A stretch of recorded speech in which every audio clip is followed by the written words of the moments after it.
नमस्कार साथियों, आप सबका पुनः स्वागत है श्रद्धा वेद पुराण में। तो आज हम लोग डिस्कस करेंगे श्रीमद् भगवद गीता अध्याय 14 श्लोक अर्थ 10।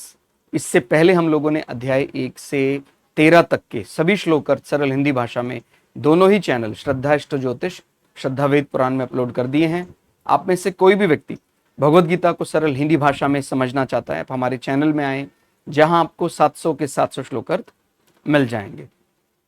तो आज के श्लोक अर्थ में भगवान श्री कृष्ण अर्जुन को सत्व, रज और तम तीनों हमारे जीवन में किस प्रकार से कार्य करते हैं, त्रिगुणात्मक संसार कहा गया है। तो ये ऐसा नहीं है कि हम अगर सात्विक काम करते जा रहे तो हमारे अंदर राजसिक स्वभाव प्रवृत्ति नहीं होगा, राजसिक कर रहे हैं तामसिक नहीं हो सकता है, या तामसिक है राजसिक नहीं हो सकता है, रासिक है सात्विक नहीं हो सकता। तो यानी एक प्रकार से पल पल में वो विचार बदलता रहता है, तीनों के मिलने से कोई एक नया विचार बन जाता है। जैसे कोई थॉट निकला कि भाई मुझे सेवा करना चाहिए, और मन में एक ये भावना भी है सेवा करूंगा और साथ साथ मुझे थोड़ा मेरा अपना एक कामना पूर्ति भी हो जाएगा, मुझे यश भी मिलेगा, मान भी मिलेगा। तो इसमें एक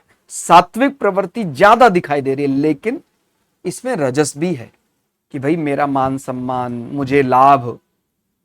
और जब मैं ऐसा विचार बना रहा हूं कि भाई मैं समाज सेवा करूंगा, और अगर उसका किसी ने प्रतिकार किया, किसी ने उसमें कमियां निकाली, विरोध किया, तो मैं उसको तमस से रोकने का प्रयास करूंगा, मैं उसका घोर विरोध करूंगा, मैं उस पर शस्त्र चलाऊंगा, मैं उसका बल प्रयोग करूंगा। तो इस प्रकार ये बदलते रहते। तो क्या बोल रहे हैं भगवान श्री कृष्ण, हे अर्जुन, रजोगुण और तमोगुण यानी मिले जुले हैं तीनों। तो कहते हैं रजोगुण और तमोगुण को दबाकर सत्वगुण। जब हम रजोगुण यानी अपने लिए, मेरे लिए, इसको दबा देते हैं, और तमोगुण यानी वो व्यक्ति मेरे लिए के अलावा दूसरे का जो अहित करने का विचार है। एक होता है कि भाई ठीक है, मैं अपने लिए लाभ चाहता हूं लेकिन मैं दूसरे का अहित नहीं करूंगा, तो ये राजसिक विचार है।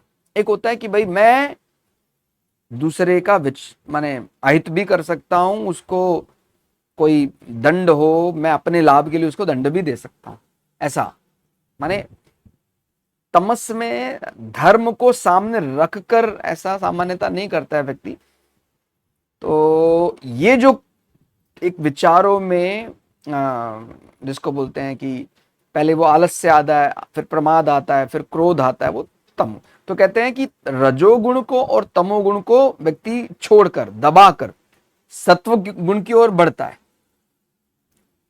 जो सामान्यता तीनों में श्रेष्ठ माना जाता है। सत्व गुण यानी समाज की सेवा, समाज कल्याण, बिना किसी विशेष इच्छा के सच्चे ज्ञान में लगे रहना, शांत वातावरण बनाए रखना। फिर आगे बोलते हैं सत्वगुण और तमोगुण को दबाकर रजोगुण निखरता है कि भाई मुझे केवल समाज की सेवा करनी है, मुझे शांति वातावरण में रहना है, ये विचार भी छोड़ दिया। साथ साथ मैं किसी को कष्ट नहीं दे सकता हूं, मैं कष्ट दूंगा नहीं किसी को, तमोगुण ये विचार भी दबा दिया। तो फिर रजोगुण रह जाएगा। रजोगुण यानी क्या, मेरे लिए। तो ये एक जिसको बोलते त्रिगुण है, ये साथ साथ चलते रहते हैं। और हमें क्या बताया भगवान ने, इससे पहले के श्लोक अर्थ पढ़ेंगे तो आपको समझ में आएगा। अगर आप वाकई ही मुक्त होना चाहते हैं तो ये दो को दबाने से नहीं चलेगा काम, तीनों को ही जीवन से हटाना पड़ेगा। भाई मुक्ति चाहते हैं तो सत्व रज तम तीनों ही मुक्ति में बाधा होते हैं। ये हमने वो ठीक है, हम कह देते तमस से माने ज्यादा तमस से अच्छा है कम तमस है, फिर कम तमस भी त्याग दो तो रजस है, रजस में भी फिर कोई ज्यादा राजसिक है, फिर एक सामान्य है, फिर बहुत कम राजसिक है, उसको भी त्याग दे। फिर हमने सत्व विचार है कि भाई सत्व विचार को पूरी तरह से कि भाई मैं धर्मनिष्ठ होकर करूंगा, फिर भगवान कह रहे हैं कि भाई धर्मनिष्ठ ये करना है ये नहीं करना, उसमें भी फिर आपको धीरे धीरे विचार करना पड़ेगा कि आपको अगर मुक्ति चाहिए, अगर आपको मोक्ष चाहिए, तो फिर आपको कोड ऑफ कंडक्ट को लांघना पड़ेगा। ठीक है, तो वो तभी तक उचित था जब तक हम संसार के अलग अलग प्रकार के सत्व रज तम इन बंधनों में फंसे हुए थे, क्या करें क्या ना करें। तो ये सेलेक्टिव होकर चलना ठीक है कि भाई हम पहले धीरे धीरे चुनेंगे, ऐसा नहीं कि सबको एक साथ छोड़ दिया, सेलेक्ट करेंगे कि भाई चलो ठीक है, इन तीनों में से तमस को अपने जीवन से निकालते हैं, फिर धीरे धीरे रजस और सत्व पर जाएंगे, रजस को कम करेंगे, फिर सत्व पर आएंगे, रजस और सत्व जब पूरी तरह से हमारे जीवन में चले जाएंगे तो फिर हमें विचार आएगा कि अब मुझे मुक्ति की तैयारी करनी। तो ये ऐसे ऐसे, तो यानी दो दो तो निकल रहे हैं, लेकिन जब दो दो दबाते हैं तो कोई तीसरा हावी हो जाता है। तो यही कह रहे कि दो दो को नहीं, तीनों को हमें जीवन से निकालना होगा। धीरे धीरे करेंगे तो वो वहां तक पहुंच ही जाएंगे। कई लोग कह सकते हैं कि सर मैंने काफी प्रैक्टिस की लेकिन नहीं हो पाया। नहीं होने का मतलब यही होता है कि हाँ अभी गुंजाइश है, अभी भी कमी है, और जैसे ही हम उसके लिए तैयार हो जाएंगे वैसे ही सत्व रज तम हमारे जीवन से चला जाएगा। तो क्या बोल रहे हैं फिर आगे, वैसे ही सत्वगुण और रजोगुण जब दब जाते हैं तो तमोगुण हावी हो जाता है, अर्थात बढ़ जाता है। तो ये सब हमारे अलग अलग, कभी कभी जैसे सुबह में हम ज्यादा राजसिक पाते हैं अपने आप को, शाम में थोड़े सात्विक हो जाते हैं, या सुबह में सात्विक हो जाते हैं, शाम के समय हम तामसिक हो जाते हैं। तो ये विचार हर दिन में, और दिन के भी अलग अलग पल क्षण में ये बदलता रहता है। तो हमें इसको स्थिर करना है पहले तो, कि हम तमस को छोड़ें, रजस को कम करें, सत्वों पर आए, और फिर सत्व को भी छोड़कर हम मुक्ति के लिए जाएं। तो पहले तो एनालाइज करें जीवन में कि हम किसकी बहुतायता में जी रहे हैं, किसके बढ़ोतरी हमारे जीवन में, और उसके बाद उसको फिर कम करना शुरू कर दें। तो इसका मूल वाक्य अगर कहें तो ये तीनों गुण समय समय पर एक दूसरे पर प्रभाव डालते रहते हैं। तीनों गुण हमेशा साथ रहते हैं, लेकिन एक समय पर एक प्रमुख रूप से दिखाई देता है। मनुष्य के भीतर सत्व रज तम तीनों गुण मौजूद रहते हैं। हमारी परिस्थितियां, हमारी संगति, भोजन, विचारों के अनुसार इनमें से कोई एक गुण अधिक प्रभावशाली हो जाता है और बाकी दो गुण दब जाते हैं। कि भाई आपका संग कैसा है, आपका भोजन कैसा है, आपका व्यवहार कैसा है, आपको सदाचार है कि नहीं। तो अगर आपका भोजन भी तामसिक होगा तो हमारा जो गुण है वो भी तामसिक होने लग जाएगा।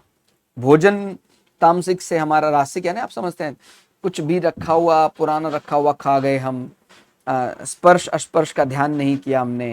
यानी देखिए, जिस व्यक्ति को हम जानते हैं उसका व्यवहार कैसा है, उसका समाज में वो सत्य का पालन करता है, अच्छे से धर्मनिष्ठ रहता है, उसका बनाया हुआ भोजन, उसका स्पर्श किया हुआ भोजन हमें खाने में कोई परहेज नहीं। अब जो व्यक्ति को हम जानते नहीं, पता नहीं वो धर्मनिष्ठ है नहीं है। धर्मनिष्ठ का मतलब, बार बार मैं आपको ये बोल रहा हूं कि मेरा धर्मनिष्ठ होने का मतलब कोई हिंदू में मानता है, मुस्लिम में मानता है, उसका नहीं। धर्मनिष्ठ यानी वो अपने काम के लिए कर्तव्य परायण है कि नहीं, मैंने आपको वादा किया तो मैं करूंगा। इस प्रकार के जो व्यक्ति हैं, अगर कोई कर्तव्य परायण व्यक्ति हमारे भोजन को बना रहा है, हमें भोजन सर्विस कर रहा है, तो वो गुण हमारे अंदर भी आएगा। जैसे हमने इंजीनियरिंग में एक साइंस पढ़ी थी और वो मुझे बहुत पसंद है, आपने भी शायद पढ़ा होगा, फैराडे लॉ। फैराडे लॉ बोलता है कि जिस प्रकार का चुंबकीय क्षेत्र होता है उसी प्रकार का, यानी उसी के डायरेक्टली प्रोपोर्शनल ही इलेक्ट्रिकल फील्ड भी जनरेट होगा। मतलब ऐसा नहीं कि मैग्नेटिक फील्ड कुछ और प्रकार का है और इलेक्ट्रिक फील्ड कुछ और प्रकार का हो गया। मतलब जिस मैग्नेटिक फील्ड से, जिस चुंबक से हमने बिजली या इलेक्ट्रिक फील्ड बनाई है, जब इलेक्ट्रिक फील्ड से वापस चुंबक बनाना चाहेंगे तो करीब करीब वैसा ही स्ट्रेंथ हमें प्राप्त हो जाएगा, या उसी पोलराइजेशन में कह सकते हैं, उसी ओरिएंटेशन में अपने को वो प्राप्त हो जाएगा। तो ये बात हमें ध्यान रखनी है कि मैग्नेटिक फील्ड के डायरेक्टली प्रोपोर्शनल है इलेक्ट्रिक फील्ड। तो हमारे आसपास जो व्यक्ति रहते हैं, जैसा वातावरण रहता है, उसका हम पर भी अच्छा या बुरा असर पड़ता ही है। तो इसीलिए हमें भी ये बात समझनी होगी कि अगर कोई व्यक्ति विचारों में बड़ा सात्विक है, वो हमारे भोजन को बनाता है, परोसता है, तो हम पर भी सात्विक विचार चलेंगे। कोई व्यक्ति है विचारों में बड़ा क्रूर है, तामसिक है, वो हमारे भोजन को बनाता है, हमें सर्व करता है, तो हमारे मन बुद्धि में भी उसके विचार अहम भूमिका निभाने लग जाएंगे। ठीक है, तो ये सब असर डालता है हमारी संगति, हमारी परिस्थिति, हमारा भोजन। इससे हमें सत्व रज तम विचार बढ़ या घट सकते हैं। फिर आगे सत्वगुण बढ़ने पर ज्ञान शांति आती है। जब सत्वगुण बढ़ेगा तो हम ज्यादा ज्ञान की ओर आकर्षित होंगे, जीवन में शांत रहना चाहेंगे। जब सत्वगुण प्रबल होता है तब मन शांत, निर्मल और विवेक युक्त हो जाता है। व्यक्ति सत्य, धर्म, ज्ञान और ईश्वर की ओर बढ़ता है। उस समय रजोगुण की चंचलता और तमोगुण का आलस्य कम हो जाता है। फिर आगे बोलते हैं कि जब रजोगुण और तमोगुण बढ़ने का प्रभाव, कहते हैं कि जब रजोगुण बढ़ता है तब इच्छाएं, सामान्यतः रजोगुण इच्छाओं से ही माना जाता है, तो ये हमारी इच्छाएं, कर्म, महत्वाकांक्षा और भोग की प्रवृत्ति बढ़ती कि भाई ये मुझे अपने लिए लेना है। वही जब तमोगुण बढ़ता है तब आलस्य, अज्ञान, प्रमाद और मोह मनुष्य पर हावी हो जाते हैं कि भाई अभी करें, बाद में करेंगे। निद्रा में चला जाएगा तो फिर वो आलस्य करेगा, काम नहीं करेगा तो उसको फिर प्रमाद होने लग जाएगा। प्रमाद के कारण दूसरा बार बार टोकेगा तो फिर वो क्रोध करने लग जाएगा। तो कह रहे हैं कि ये फिर हावी होने लग जाता है उसकी बुद्धि पर, जिससे सही निर्णय लेने की क्षमता घटने लगती है। तो यहां पर संदेश क्या है भगवान का?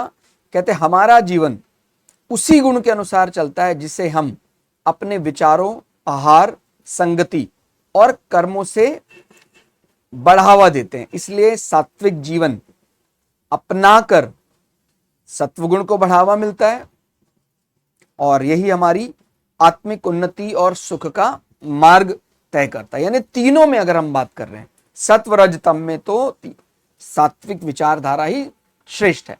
लेकिन जब हम वाकई शरीरी के भेद, बार बार इस शरीर को कब तक ढोते रहेंगे, इस विचार से भी मुक्त होना चाहता है कि मैं अब शरीर को ढोना नहीं चाहता हूं, तो फिर हम सत्व को भी तिलांजलि दे देंगे, सत्व को भी लांघ कर मुक्ति मार्ग पर आगे बढ़ जाएंगे। तो ये था सत्व रज तम, तीनों का समायोजन, तीनों के मिलने से हमारे जीवन में अलग अलग विचार का प्रकट होना, कभी सत्व बढ़ गया, कभी रज बढ़ गया, कभी तम बढ़ गया। और कोशिश करनी धीरे धीरे हमें तीनों को ही समाप्त करना है, तभी हम मुक्ति की ओर आगे बढ़ पाएंगे। तो ये था अध्याय 14 का श्लोक अर्थ 10। श्लोक अर्थ आपको कैसा लगा आप हमें कमेंट करके जरूर बताइएगा। मिलते हैं अगले श्लोक अर्थ के साथ, तब तक के लिए जय श्री भगु पराशरा, जय श्री शुक्राचार्य, नमस्कार।